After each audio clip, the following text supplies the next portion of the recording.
Hi everyone, welcome to yet another episode of Just Crunch It. With us today we have Varun Shah, who's the founder of Eccentric, a company empowering the world to shift from 2D to 3D.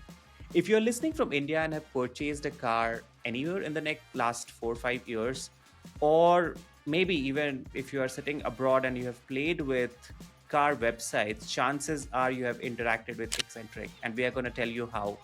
If you're not aware of how cars use 3D data, if you are someone who is a data leader, a strategic advisor, a strategy maker, or for that matter, a stakeholder at an automobile company, we believe this episode is going to lay down the foundations of what is going to be true for the industry and, in general, the purchase behavior of end users in the next decade. Super excited to be doing this. And my only intent is that we have fun. We are going to talk about everything with a 3D twist. So, welcome to the show, Varun. How are you doing today? Thanks, Vikram. It's nice to be here. We are talking cars, we are talking 3D, we are talking data. So it can't be too bad, right? Yeah, my audience would love this because we usually go very conventional with, oh, there is a warehouse and here's what. In today's episode, so we did a shift, right? Like a while back. Earlier, every episode used to be very generic. Yeah. And then we decided that, okay, hey, it's better to dive into one topic. And thereafter, what has happened is we have had someone talk about real estate markets and how they go about it. We've talked about a good company's head of engineering. In fact, the episode went live yesterday. He came and talked about what actually it means to have end to end analytics, like what you need to take care of when you're saying that I want answer to all the questions about everything that people are doing on my product, how you have to ensure that. And basically, this is a very different topic because we are now not going to talk about how to improve the latency or how to measure things, but I'm also going to talk about the future that's possible, which I think is very exciting because I have a lot of wild thoughts, but sometimes I also jump the gun. So I'm going to let you keep me in check there. But Varun, for a start, uh, why don't we just like get a general introduction to yourself and your journey? And what I want to hear focus on is basically the raw version of your life that you can share with us, which you think has contributed to taking you wherever you are today. Lovely. I think just this can be our only matter for the podcast because it's a 12-year-old journey, Please. uh, a really long one. And I will try my best to probably keep it as brief as possible. So I was an accidental entrepreneur. I hate cars, a matter of fact, but I love selling them. So dispassionate about what I'm doing right now. Uh, so I'm by profession I'm an engineer. Done my MBA from NMIMS in Mumbai. Worked in digital marketing for a couple of years, and I really caught uh, the whole interactive and immersive aspect of content intrigued me really early in really early days back in 2012 and 2013. So before that, my work in an advertising agency in the digital department required me to really help our customers come up with out of the box ways to engage with their customers. And I realized that there aren't a lot of tools or options out there that help you do that. And my co-founder now, Gaurav, he has background in gaming, and he used to run a small studio. He used to develop like games and websites and everything else for SMEs at that point in time. I used to outsource work to Gaurav, and working with him was fun. While I used to be his customer, but I found myself being in his garage office on many days, sitting there late nights, brainstorming about what could be done. And I said, well, look, there's something interesting going on here. If I can sell, if I can get customers, if Gaurav can build, then we can build interesting experiences for the world, or at least for the Yeah. limited set of customers who we could cater to at that point in time.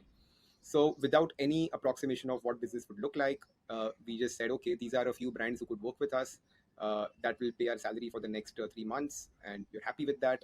Uh, Luckily, had a roof like above our heads, had food on the table.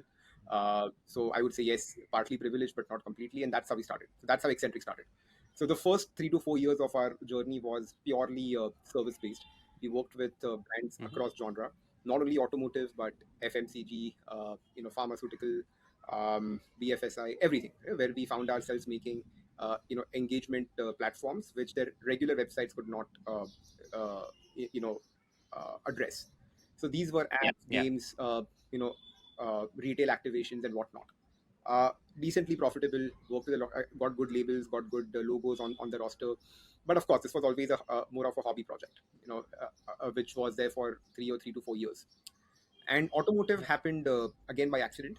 That you know we were amongst the first people to get intrigued by the 3D and AR VR space, as you would imagine. We got an opportunity to work with one of the international automotive brands who wanted to develop virtual reality application back in 2014. Very ambitious for that day, and we were super excited. We would be the first ones in the country to do anything worthwhile on virtual reality. Had an amazing time building it. Um, Content was good, even today. That's one of the really cool things that we've done. Um, but the reality check happened when it hit the dealerships, and dealers just did not adopt it. So all like 6 months of efforts gone in vain. We couldn't really do much about it. And interestingly, the requests for developing virtual reality for automotive kept pouring in. So we said, okay, hold on. We understand why these guys want to do virtual reality, because they are selling a car, and unless someone does not go to a showroom, you cannot experience the car. As a brand, I'm not in control of what happens at the showroom, so I would want to control it as much as possible. So why can't we really give the best of virtual reality on an internet browser, so that you don't really have to deal with a clunky device, you don't have to download an application, your website just becomes 3D. And we said, okay, this is interesting, because now the reach goes up, the motivation for anyone to invest in this goes up. But this was a hard problem to solve. So that's how we landed on this. Hard because 3D is hard itself. There aren't a lot of options for even 3D artists to really do stuff on the web. Most of them do image rendering, and most of them make videos and animations like you would imagine. There weren't Yeah. a lot of tools at disposal, but still we used whatever was available. So WebGL is the tech at large. We used a lot of frameworks on WebGL, got the best out of them, but then realized that well, these aren't good enough, and we started making our own 3D engine. You heard it right, 3D engine that focuses on product visualization. And since the last 3 years, we've been at it. Now, along the journey, we have made some rewarding relationships, onboarded some marquee customers, not just onboarded, but retained them for good 7 years. And we have a roadmap with them for the next five, at least. So it's, yeah, so I think that is what it took us to build Eccentric of what we see today. And it's not just 3D, but doing 3D and engaging their customers opened up a lot of opportunities for us to then integrate very deeply within their ecosystem. How do we integrate deeply within their dealership management system? How do we become an essential part of the value chain? So these are never ending yet very interesting integrations that we have been fortunate to be a part of. So fair to say that 18 out of 20 cars today on Indian roads are visualized using our engine. More than 3,500 dealerships have kiosk. Could be something as simple as an iPad or a massive screen that's being powered by us for 3D. And fair to say that India is today firmly ahead of the rest of the world in the 3D game, because no one in the world, either the tech companies or the automotive companies, had the motivation to do this. So yeah, I think that's pretty much what we have been doing for the last 7 years. That's a journey, if I have to put it very briefly. Sorry for the long monologue, but I yeah, I just tried to give as much context as possible. No, this is perfect. So I have a lot of questions, follow-ups, but I want to dive specifically into two, three things that struck a chord personally with me. You said that when you started out, you had three, four customers or a couple of Yeah, customers willing to pay you 3 months of your yeah. salary. You never had a product back then. How did you make them convinced that, okay, hey, pay me without a product? Like, what was that journey like? Because there are a bunch of people who struggle at that point. I can tell. And then I have a bunch of follow-ups. Okay. So So what were you uh, selling back then? Was it? no, so think of it like, to give you real examples. A couple of them. Uh, if you're an eBay, and that time eBay was our customer, we said, look, you know, people are spending more time on social media than they're spending on eBay. This was 2011, 2012. And Yeah. we would love to gamify this for you. Whereas a shopper, you would love to see what are your friends shopping for? How can they help you shop for Hmm. what you want? And how can you get it done? And we'll help you build a plugin that does exactly that. So believe it or not, we actually signed up eBay for a property called eBay Social that leveraged the Facebook social graph back in the day to help you shop. Uh, it's just that, yeah. Yeah. And funnily, bunch of startups, a couple of years down the line, launched their entire full-fledged business only solving this one problem. So we essentially found Yeah. a very tactical solution to it, a very quick, dirty, but something that worked at that point in time. For Red Bull, they have a property called Red Bull Campus Cricket. Even today, Sanju Samson is a Red Bull athlete, and they keep signing up athletes. So we said, look, most cricket games are just like unidimensional, just like stick cricket, but a more sophisticated version of it. So we said, why not really look at skills in cricket, which no one really focuses on? Like, how do you get a batsman run out? How do you throw in time so that you're releasing the ball and hitting the stumps from the boundary? Can we build a game around that with 3D? So these are like this was a lot of creative setting that we actually did back in the day, where we created opportunities out of What nowhere. It was not that we, is it your yeah. is it your observation you'd say attribute this to, like just being aware of what all is happening and being able to like visualize it? Like what I'm essentially coming to is anyone who's listening in right now is thinking, okay, I can't sell. What would you say to them? Like, can they sell? Can they develop this? Look, it is hard. It is very hard. I think we got very lucky. Uh, I would not prescribe anyone to start the business based on this story at all, because I think, yeah, we actually got lucky. Uh, and I did have some great friends in these companies back in the day. So my advice would be, don't do this. But if you, yeah, but the other answer to your question is that Gaurav and I work as a team where he understands the possibilities and I can package them. Till date, that hasn't changed.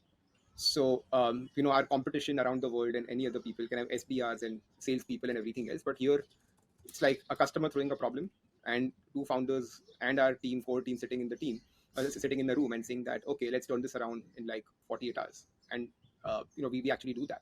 And that is what drives us. Of course, now the business is much more mature. It's not back in the day where we are selling abstract concepts.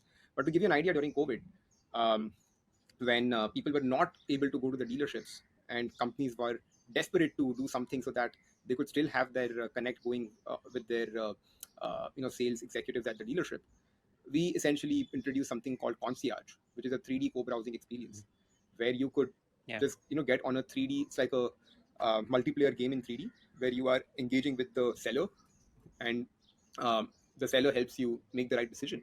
You have the quotation, you can even book the car on the call. That's a platform that we turned yeah, around in 60 days of COVID. And those are things where, when we see the opportunity, we say, okay, this is where we need to uh, absolutely get ahead and just challenge ourselves to get things out. Like Brajesh, who is part of our team, was amazing. He's someone who built the whole platform in just 60 days, and it was live on an OEM website. Until date, we are the only ones, who are doing this at a certain scale, across the world. So what happens is that you uncover a lot of opportunities, you know, with your own product when you're very passionate about the problem, when you really go very deep into it. One yeah. thing you can delegate, I think two things a founder can delegate. One is sales, at least in the early stage, you can delegate that. Of course. And the other is product, I think, which again, you can't get a product manager very early in your journey. At some point you will need one, but in the initial stage, it it's all about your conviction. It's all about how Yeah, fiercely are you going to protect your own conviction and take unpopular decisions. But you have to figure out yeah. when and how to take these decisions. Varun, love it. I wanna come back to the question of India being, let's say, a step ahead when it comes to the 3D adoption. And I have a bunch of follow-ups as to why that might be happening. But to set everyone's context, what exactly is Eccentric today? In a very simplest terms, layman term, when I first ran into Eccentric, I could immediately contrast it with the way you have Mixpanel for a 2D data world. But I think after hearing and interacting with your team and like learning more about how you're approaching this, I think there's a bigger picture. Like that might just be an understatement. Can you lay us down what Eccentric does, For sure. assuming everyone is a For sure. 5 year So old? think of it this way, right? There's data warehouse that you speak in 2D context. Everyone knows. I mean, at least the viewers here know what data warehouse is. Yeah. In 3D, an enterprise needs to first build a 3D warehouse, right? Because Hmm. a lot of people imagine 3D is just taking a product and putting it up on the internet or on the VR device. That's not how 3D works. As an enterprise, you need to have your entire asset library in place. You need to make sure your models are optimized so that they are interactive, they load quickly, they work well, and there's an entire science behind it and a process behind it. So at the very core, we are enablers of 3D at scale.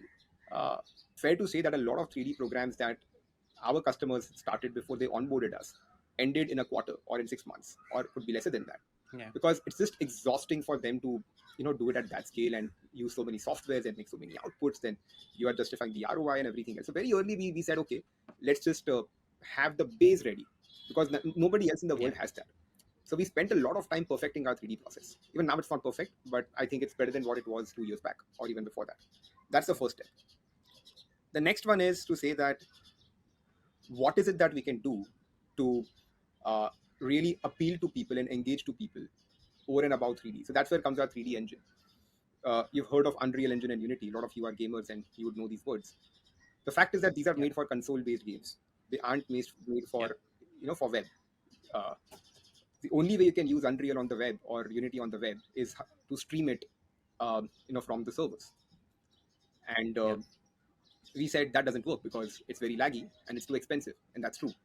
So that's where we built a foundational Right. decision that we need to build our own renderer or rendering engine, and that's what we did. That so 3D warehouse plus rendering engine plus your interactions that your designer wants to build uh, sets the ground for you to start getting insights. And that's where the mixed panel Yeah. analogy kicks in for us to say that because we have solved for distribution, because we have solved for a basic hygiene, people will engage. And once people start Yeah. engaging, uh, you know, it's a super interesting game because you will start getting insights and data which otherwise you never had so far. Of course, it's an Yeah. entire game to see that what do you make out of it, like how do you make omelette out of really interesting eggs that you have with you. And that's of course something where which we are working on right now. But even to get to that stage, we had to really lay the foundation. And happy to say that with the advent of generative AI and everything else, for a lot of enterprises in the future, uh, they will not be spending a lot of effort to build that 3D warehouse in the first place, because Yeah. building 3D will become easier over span of time. So we just become like a layer on top of that that enables rendering and data collection. And once you Yeah. generate that quantum of data, you aren't going to be getting such kind of data on any other website or any other interface. So this pretty much is a simulation of what people are doing in your store, except that you see everything that they are doing. You are able to see what do they care about, what are they looking at, what's the color that they're looking to buy. If I'm comparing various Yeah. prims, what's my next step, and how can I present the next set of options to a buyer? So that's Yeah. as advanced as it can get, and even beyond that. So, Immense possibilities. But again, to oversimplify it, when I go to a car website and I'm looking at a model and it says experience the car in 360, right? Like where I can rotate and twist and turn and go into the interior, zoom in, zoom out, look from the top, and a bunch of that is what's being powered by Eccentric, correct? Is there anything beyond that as well that you handle today for these automobile manufacturers? right. So first of all, one fundamental difference that most of the functionalities you spoke about already existed without 3D. You could stitch 36 Uh-huh. images together and get a 360 rotation. You could go into the interiors and Yeah. you could do that. And that exists today, and that works, I think, for a lot of people, right? Where we step in is how do we make that, that 360 experience uh, as interactive as possible. As a brand, do you care Hmm. about someone tapping on the door of the car, that door opening, and then you're getting inside the car? And then, just like you're playing a Yeah. first player game, you tap on your music system and you're able to actually listen to music. And you tap on the Yeah. glove box, and the glove box opens up and tells you exactly what is inside that. So that's the difference between us and between 2D and 3D, rather, not just between us. That's a fundamental difference because a lot of Yeah. people mistake that 360 image spin for us when it's a little different. So that's a fundamental thing. Yeah. Now, once we do that, we've built a lot of use cases on top of it so that it fits into the customer experience or the customer journey for a modern car buyer. A modern car Yeah. buyer wants to get a quick 2 minute overview of the car. So how do we now Hmm. build this to optimize for someone who is on the move, on the phone, and yet able to make a couple of critical decisions which otherwise they would make in the showroom? So how do we get them to do Yeah. that? That's one problem. Then you have a buyer who is deeply engaged and wants to purchase the car, and now they are probably checking out the kind of floor mats that they would want to buy. They are checking out a few warranty packs that they would want to buy with the car. Figure out what's the right combination for them. All of which, Yeah. now you can pretty much see a car getting built while you are adding all these things to the cart. So it's just better clarity and visibility for you as a buyer. So that's a product that we have. The world calls it configurator. Some of them call it e-commerce. There are different names that you have for this, but that's a category of product. I spoke about concierge. Uh, then there is a Yeah. kiosk product, like at the dealership. How do we optimize for a consultative sale? If you are a sales consultant, Hmm. how can we help you give a demo to a customer? And how can a dealer and the OEM understand the quality of service that you're providing to a customer, which until now you couldn't, right? You just had to depend on vanity metrics, like how many test drives has this guy given, how many bookings have they done. That's about it. But now Yeah. there's an entire science behind it because you are able to attribute their success or their failure to how hard they are working using the 3D demonstration. So you can imagine that the Yeah. applications of this are manifold. Varun, so when you look back, and I have traveled a lot outside India, so in experience, I have seen cars outside to be like a bit more posh, a bit more luxurious, a bit more like a notch above what we have in general for the same range of money spent. In India, the cars are a little substandard, so to say. But of course, they're built for very different conditions. India the automobile sector in India is like relatively much newer, and there's a whole bunch of reasons as to why we'll catch up there. Why is there this difference where we have adopted 3D more? And what I'm essentially asking in another way is, for any automobile leader, let's say listening out of Germany, listening out of Detroit today, hearing this, is there proof of better conversion, or like, let's say, better sales, better revenue, uh, with a 3D model for the players you have worked with? And what you think is like holding the companies outside back from adopting it as I think fast? that's a great question, and it's something I ask, myself and a lot of other people, like every morning, because that's my job. Um, yes, as automotive markets, those are much more mature than India.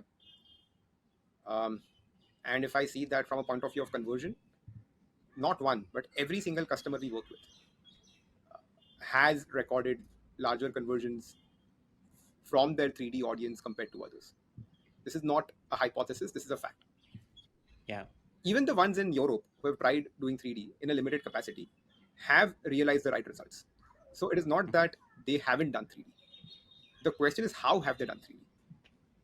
It's too expensive. Hmm. So the cost of 3D that they incur today in terms of the cloud infrastructure and streaming and creation of the 3D warehouse and the whole process outweighs the benefit that they potentially stand to gain.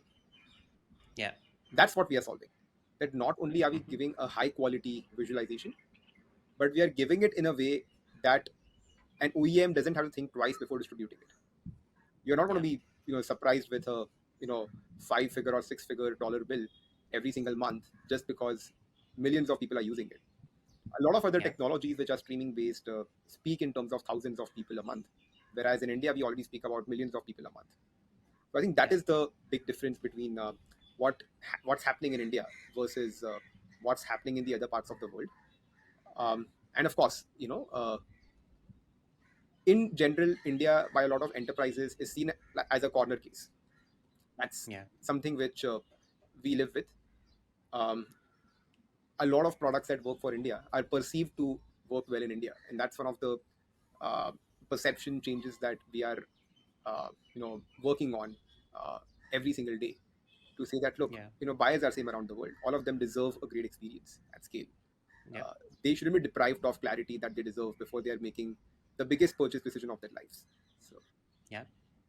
Awesome. So you have a very new kind of data being collected. Now I want to bring the data angle into it. And when I think about it, the possibilities blow up my mind. And when I say possibilities, I was just imagining that, okay, for every interaction that you're doing. So one of the pointers you made, and I love it, is those kiosks that you have now empower that dealer or the dealership, whoever is the manager at that location, to evaluate the employees that they have in a very different way. It's about, okay, how much time was spent on which features, right? Like, did the customer ultimately upgrade to an accessory that was shown this much? It's almost the same level of data we see brands like Starbucks do when they go in and say that, hey, we have installed these cameras, and they look at which employee is spending how much of time making a cup of coffee. And of course there's a downside to it, as in like you want humans to work with a machine like efficiency, but from a business standpoint, it is what's going to happen any which way in the future. And then on the other side, let's say I'm interacting even with the 3D data, everything you talked about, that when you push on a button and the door opens up, and that experience and how people are going, and then is someone spending time, let's say, looking at the car from a particular angle. Hey, Vikram always looks at the car from this angle. He always switches between red and black color car. He likes cars with, let's say, bigger ground sure. clearance. And all of those can be used so immensely. Like, I can probably see an ad on Instagram or someplace like that, which is exactly the car color I like, exactly the view I always click on. Like the kind of intelligence that has never Yeah, been made available to yeah, automobile yeah, brands. And I'll share a story here. This was with McDonald's. I think it was McDonald's. We were working on intelligence and like how they can revamp their social strategy. This was not as a part of Crunch, but as a part of my first job at Sprinkler. And there was insight to the extent of, should Varun be seeing a McDonald's Coke cup with water droplets on mm, it or mm, not? Right? Like the kind mm, of extent, like the extent to which people go. And then I see all of that possible. Like I can do amazing things even in India. It's obvious to assume that, let's say, some parts of Northeast which are very rocky, or some parts of states like Bihar and UP where people drive cars in villages, by default everyone wants a ground clearance. But then if someone is looking for a car with a low clearance, there is a maybe a very high intent for them to pay, right? Like you can come up with a lot A of lot of insights. uh, Lot of insights. these Yeah. insights. So like it blows my mind up, and I see this as a sector just ripe for disruption. In fact, at Crunch, as we've been exploring what you do, what is the kind of data at Eccentric that you're like generating every day, like we honestly get very excited. But I want to ask you three very simple questions, and you can be as elaborate as you want on them. Today, what are brands actually even doing with the kind of data you have, right? Like how are they using it? If they're under leveraging it, let's just say that, hey, they're under leveraging it, this is not being done. The second is, of course, what all is possible with this data in your view, and what will it take to go to that world? Like how do we get to that shift? Like how do we go through that shift? Yeah. Let's understand the psyche of a car salesman, and also psyche of any sales manager at an OEM, who works there. Hmm. Traditionally, the language that they speak, has been, if I have to speak Hindi, आज कितना गाड़ी बेचा, आज Yeah. कितना lead मिला, कितना test drive लिया. These are things Yeah. which are very deeply rooted in their mind, because it's such a Yeah. physical experience traditionally, that things like insights and data and intelligence, while we can speak about it, in corporate buildings and everything else, at the ground level, the diction of what they speak about is extremely different from what we can actually get in terms of insights, and for the right reasons, Yeah. right? Because it's business. It's business. You are selling a product, you're trading a product, and you have to make profit on top of it, and that's amazing. So yes, there is under leveraging of data that is getting generated today. It's because of the simple reason that a traditional CRM or a traditional Yeah. sales enablement tool is designed to function or optimize for leads and manual follow-ups. That's exactly why, as a car buyer, you get flooded with hundreds of calls when you are in the market to buy a car. Then that's not Yeah. appreciated, because there's a better way of doing it. But the fact is that it has worked until now. Will it work in the Yeah. future? Everyone knows it won't, because you need more sophistication to the whole thing. So that's one. That's about under leveraging it. Yeah. Now, about how do we fix this and how do we make sure things are better going forward, is probably by telling them that, look, if rather than giving them data, it's about giving them insights on a given buyer. But what does Yeah. this buyer care about, right? And it can't just be a simple insight that this buyer cares about comfort. So what? I mean, that's nothing. That doesn't mean anything for a salesman, because for them it's still a customer. Yeah. But if we are able to give them a very deterministic insight about a given buyer, saying that, Yeah. pitch this color, do you have this in your stock? If not, then try this alternative, Yeah. right? If not, try the other alternative. That's where we need to bridge these gaps, because if we see car buying, what separates car buying from anything else is the motivation of an OEM and a dealer, and they Yeah. are so different. They are so different that getting both of them on the same uh, level is something which even the largest of companies like Dealer Track in the US and everything else have been working on, and in a way successfully solving for decades and decades. Yeah. Now we are still relatively very very early in that game, uh, and of course we need the right support at every single level from a manufacturer to make this possible. uh, Yeah. I'm very optimistic, because it's something which is going to happen. It's a matter of time, and who does it. And Yeah. we would want to believe that we are in the pole position to enable this, because of the sheer volume of insights that we are able to generate at scale. Absolutely. But what needs to change first? And I'll draw a parallel here with something unrelated, right? Like so we at Crunch do data science as a Yeah, service of yeah, sorts, or let's say business science as a service. And what that means is that, hey, back then, or like even now, if you are a retail player and you want to figure out, oh, I have 10 outlets in this city of New York and I want to shut down one, which one should I shut down?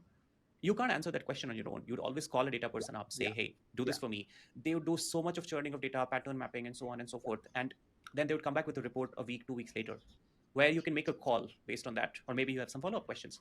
That was okay as a world to be in. Now there is AI, and you either start doing it on your own, because that role of when you as a leader depend on a data person is itself changing, and it will change for all the people who will adapt and survive uh, as the world evolves and adopts AI in the long run. You either do it today on your own, or you don't do it and you face the consequences that you'll be forced to do it yeah, later. Someone else will implement it on your behalf. Now, that shift we run into a lot. We go with this high tech solution, and then stakeholders are like, oh, but we never do RCAs. I'm like, yeah, you never did RCAs. It is almost the same thing as saying, oh, you know what? I don't need a mobile phone because my landline has helped me for the last 30 yeah, years. And it's a great parallel. But there's this shift, and then the other side, you're saying that hey, for the person who is actually the dealer, they don't have maybe that level of technical sophistication. So even if you make a technology available, and you gave an example earlier when you started about how your journey has been over the years, you said that we went and we realized that the dealers were not actually picking anything up, right? Like, so 6 months of efforts were wasted. Both of them are problems that need to be solved. One is like getting these people in India, I think the first bit where leaders have to see that is relatively Yeah. slower. And that is, at least from a software point of view, I see companies in the West being more reciprocative to adopting AI. That is partly maybe because we have cheap labor also available in India relatively. Still, that is true, whatever the world may say. But in your view, which one is the first thing people should tackle? And how should you even tackle that? Because, oh, I can build something high tech, but if the dealer is not going to adopt it, it's a failed project. So, do we go about that in a 5 year span and so Look, I think one thing that I would like to correct is that dealers, you know, are high tech, right? on? They are Okay. more high tech than what we think they are. They are. Okay. They may not be educated till the effect that you would find a lot of other professions out there, but um, if they can sell you something worth a few $10,000 or $100,000, they are smart. So I think Yeah. that's the base assumption that we need to correct, that they are open. It's the responsibility of a manufacturer who is making the budgetary decisions on which tools to use to give dealer the kind of intelligence, to give dealer the kind of insights that they deserve. Yeah. A lot of decisions at a central procurement level at a manufacturer are made at a very mass level, saying, okay, we Hmm. will deploy a Salesforce project, right? I mean, yes, Yeah. Salesforce can solve for a lot of things, but if you go a few steps deeper, what is the Yeah. insight that I'm giving to my dealership? What do I need to get this thing running? Do I need Yeah. any other program along with my Salesforce program to get it done? Unfortunately, these are questions which need education, right? Of Yeah. course, it's not that OEMs don't want to do it, but it's often the case of the one who has largest marketing budgets, the one who is, Yeah. of course, and that would be the SAPs and Salesforce, and the Adobes of the world, who would Yeah. really have the maximum, uh, I would say, volume to amplify some of these things, if I may say that. So that's again one of the areas where, because of the kind of budgets that they have, uh, it's often a tick mark job that I have Salesforce, I have my CRM, I have my CDP, I have these things. But if you go three levels deeper, oh, that's something that implementation team will take care of. And that's where Yeah. the motivations are misaligned. Because, Hmm. and that happens not just in the automotive, but in any enterprise. Now, something like banking and the other traditional industries have been forced to get their act together because the business is completely online. I mean, I don't remember going to a bank in the last many years. But in Yeah. automotive, because the it's a phygital process, there is a breakage in the seamlessness, and there is a breakage at many points in time in the customer journey, and also the hierarchy within an OEM. An online team Yeah. or the digital team looks after digital. The retail team looks after dealerships. Incentives are misaligned, Yeah. which is the reason why they don't fire together traditionally. Will it change Hmm. going forward? I think we are one successful and very smart implementation away from this actually happening a norm in the automotive as well. It has to Yeah. happen. But we need Yeah. to, because back in the day, nobody thought that 3D was necessary in the automotive industry. It was always seen as nice to have. But today, every single manufacturer knows that they need to do 3D. So it takes time. Varun, I get a sense of a lot of optimism from you, and I admire that. Honestly, I admire that. So I have a question for you. When you look at this whole space, why only choose automobiles? Because, and I'll question you precisely from the lens of a founder. That hey, you could go after 50 other things. Of course, your experience would get compromised because then you can't deliver the same level of enhancement, the benefits that you have by focusing on a niche. So why only automobiles? And then the second thing is, in general, like, do you get bothered about, let's say that the growth is sluggish, why don't I make it into a $1 billion company by just like expanding the product portfolio to 20 things? uh, and I say this because I was discussing with someone who's a reputed VC, and I don't blame them. VCs think with a certain lens, right? Like they want venture scale businesses that's about 100 million, 200 million of ARR at the very least. And I was talking about how this one company went about airline as a vertical and cracked the data problem for them, Yeah, which meant that they were able to give insights to the extent that I, if at Crunch today wanted to, I'd have to spend 2 years catching yeah, up on that piece of yeah, yeah, technology, yeah, right? Like, and there's a benefit of doing it because now that company is about 100, 150 million in revenue by just catering to airline, which what most data companies which are sector agnostic have not been able to yeah. achieve. So when you focus on automobile as a sector, do you see this as a how big is the market? Like if someone Yeah. comes who's listening in and says, "Oh my God, I'm having goosebumps. I can change the world by making the automobile manufacturers have access to the best quality data." Uh, how big is the market that we're talking about? Like, what's your personal thinking there? Because I sense that optimism. I feel like I can learn something from you here. Look, there are 90 million cars getting sold every year in the world, right? Hmm. And for every single car that you are selling, you are creating experiences, because data is going Yeah, to come from those experiences. And the and for every single person who is buying the car, there are 30 people who are interested in that car, but who are not buying yeah, that car. Now, as an experience provider, uh, I need to cater to 270 million people who are just buying new cars. I'm not even talking used cars right now, and not even talking commercial vehicles, or even two-wheelers, only cars. 270 million people need to get that experience, and they all need to get content at scale, yeah, right? So that's, I think, even if you put a certain dollar value to a unit content that you serve to them, it's already in multiples of billions, and what we speak about. So that's just a simple mathematical calculation about how big the automotive industry can be. And I've only yeah, spoken about experience delivery. I've not even spoken about what else we can do with data, how we can help in their CRO, how we can have other tools that enable this, which could be a yeah, multiple of what we're already speaking about right now. So that's about automotive being a huge space. Now, about why Eccentric has focused on the automotive, yeah, it's a simple reason that we are looking around, we are seeing who is doing what in the other space, what's the impact that other companies having $20 million in their bank account, what are they making, what's the impact that they're making in the other industries, yeah, right? And what is the impact that prosumer 3D companies are making in the world today?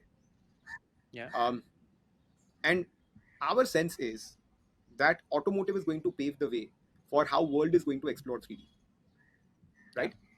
If we are able to get this thing right in terms of the automotive, how to deliver 3D content, and of course get insights out of it, it's going to teach a lot of us on how to do this, or have a rule book of sorts, which other industries can definitely borrow. yeah. Um, I so I love how you keep using the word content everywhere, like automotive content as opposed to what? How do you define content? any visual you see, right? Any visual you see of a car, like if you probably are looking to buy an X car, and there's a time when you're looking to buy a car, that the car takes over your imagination.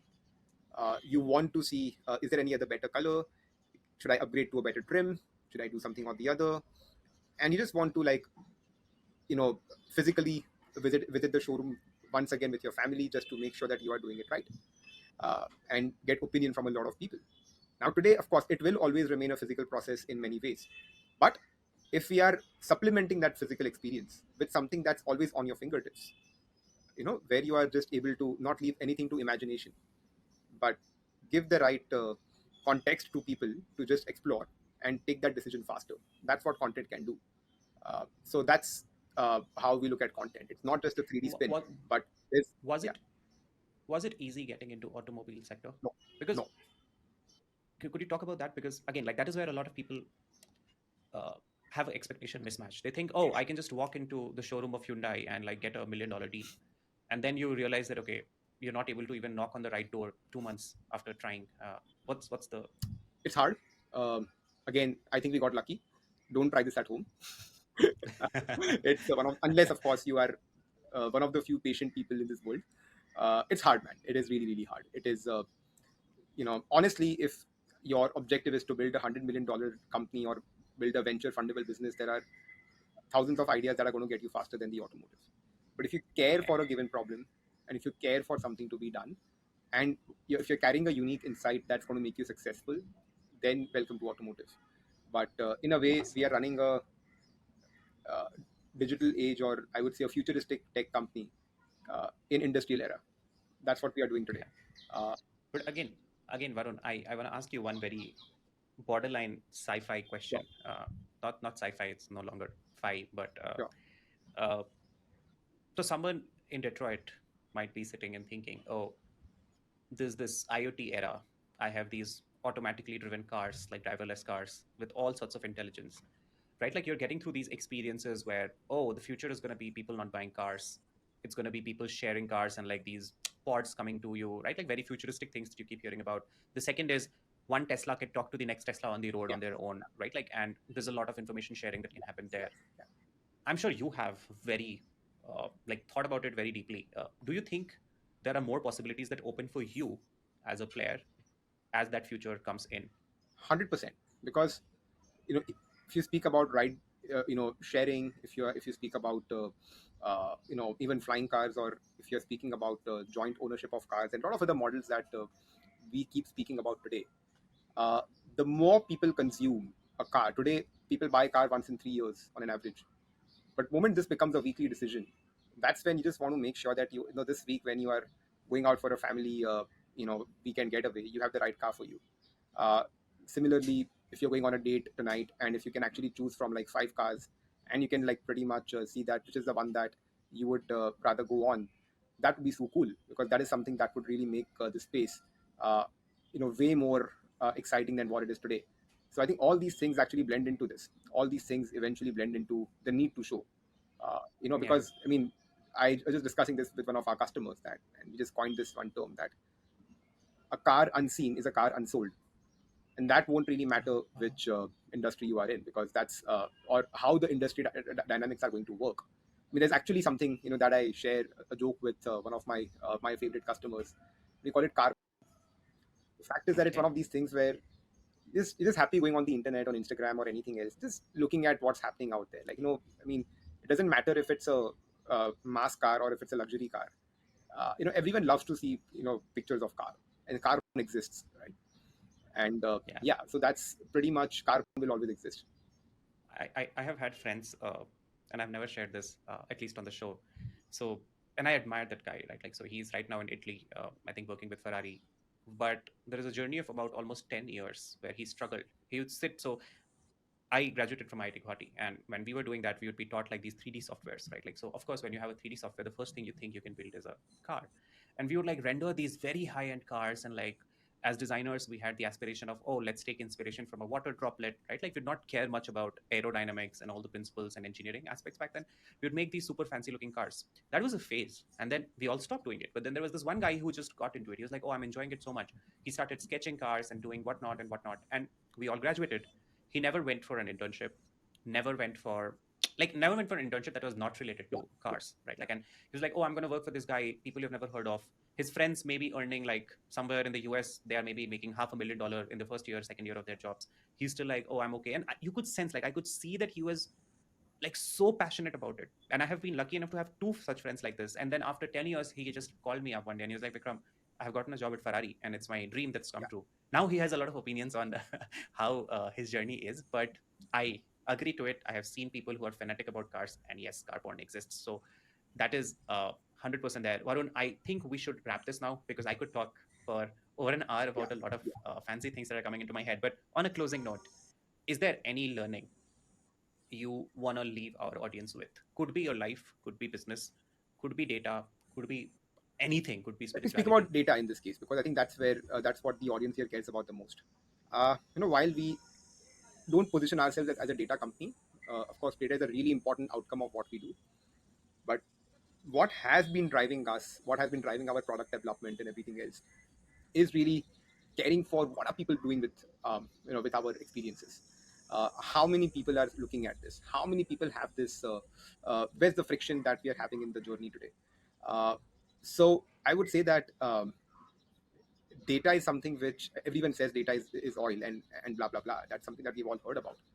But what I can attest to as a founder is saying that data is not just something which is a significant outcome, but in a way it really helps us redefine what we do every single day. It gives us a lot of validation on what we are doing is right. It gives us a lot of validation on the fact that there are a lot of opportunities, and data along with 3D and spatial with the right insights is something which is going to give you the next big model which is unexplored for most of the world today. So in fact, I would like Yeah, to invite a lot of people who care about this thing to essentially come and collaborate with us and say that, look, this is what we can do. I have a lot of these discussions. I've spoken to a lot of people who have been in this space. But fair to say that there's an entire science that all of us need to unlock together. So while we are building the future of 3D, I would like to invite people who are building the future of data to join hands with us to really build something which is truly unique. What a lot of e-commerce metrics were 10 to 12 years back. which have now become very common, and which have now just Yeah. which no one really gets amused by those, is where the 3D and automotive spatial data will go. Will be unraveled in the next 3 to 4 years. So Yeah. yeah, I think there's a massive opportunity here, and of course, if you love cars, unlike me, then it's a big bonus for you. No, it's very ironical when you said that you don't love cars, but you built this thing, which is one of the best products I've seen in the industry. And I think on the closing note, that might just be a closing note that my audience is probably going to rate as the best closing note ever because you're directly talking to them. So, Varun, thank you so much for doing this. My pleasure. I had a blast, and I hope we get to like talk about the future or like look back to this episode in the future and smile about it at some point of time as everything becomes real. Thank you so much. Pleasure, Vikram. Thank you so much.